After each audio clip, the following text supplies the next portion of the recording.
आणि भोंदू अशोक खरातच्या मुलीची आज SIT चौकशी होणार आहे अशी माहिती सूत्रांकडून समोर येते।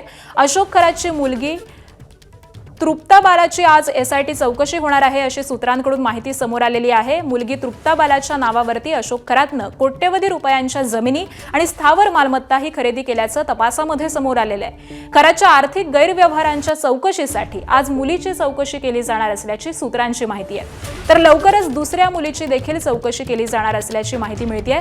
उद्या पुन्हा एकदा खरातला कोर्टामध्ये हजर केलं जाणार आहे आणि त्यामुळे आता पोलीस तपासाला वेग आलेला आहे।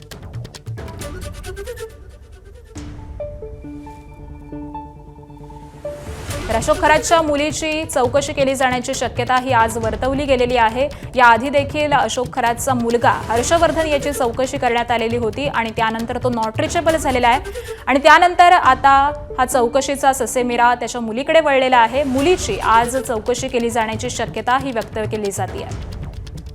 अशोक खरातने त्याच्या मुलीच्या नावाने देखील अनेक मालमत्ता या जमवलेल्या आहेत आणि त्याचमुळे आज SITच्या मार्फत ही चौकशी केली जाणार आहे अशी सूत्रांकडून माहिती कळते आहे। त्यामुळे आजच्या या मुलीच्या चौकशीमध्ये नेमकी काय माहिती समोर येते हे पाहणं महत्त्वाचं असेल।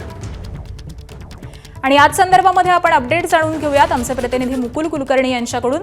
मुकुल, खरातच्या मुलीची देखील चौकशी केली जाणार असल्याचं कळतंय, काय अपडेट्स मिळतात? अशोक खरात याला उद्याला नाशिकच्या जिल्हा न्यायालयामध्ये पुन्हा एकदा हजर केलं जाणार आहे। आजचा त्याच्या चौकशीचा पोलीस कोठडीतील हा शेवटचा दिवस आहे, त्यामुळे सर्व प्रकारे पोलिसांकडून आता त्याची चौकशी केली जात आहे। नवीन काय धागेदोरे हाती येतात ते देखील तपासलं जात आहे। आतापर्यंत त्याच्या मुलाची त्याच्या पत्नीची देखील चौकशी करण्यात आलेली आहे, परंतु त्याची जी मुलगी होती तृप्ता बाला हिची अद्यापर्यंत चौकशी झाली नव्हती। तिच्या नावे देखील मोठ्या प्रमाणामध्ये कोट्यवधी रुपयांची त्याने प्रॉपर्टी घेऊन ठेवलेली आहे, त्यामुळे याबाबत तिला काय काय माहिती आहे, आणखी जे पोलिसांच्या तपासामध्ये उघडकीस आलं नाही अशी काही वेगळी माहिती मिळते का, या दृष्टीने देखील आता पोलिसांचा तपास सुरू झालाय। त्यामुळे अशोक खरातच्या मुलीची आज चौकशी होण्याची दाट शक्यता आहे। अगदी, त्यामुळे या चौकशीमध्ये नेमकं काय समोर येतं हे पाहणं महत्त्वाचं असेल। ABP माझा, उघडा डोळे बघा नीट।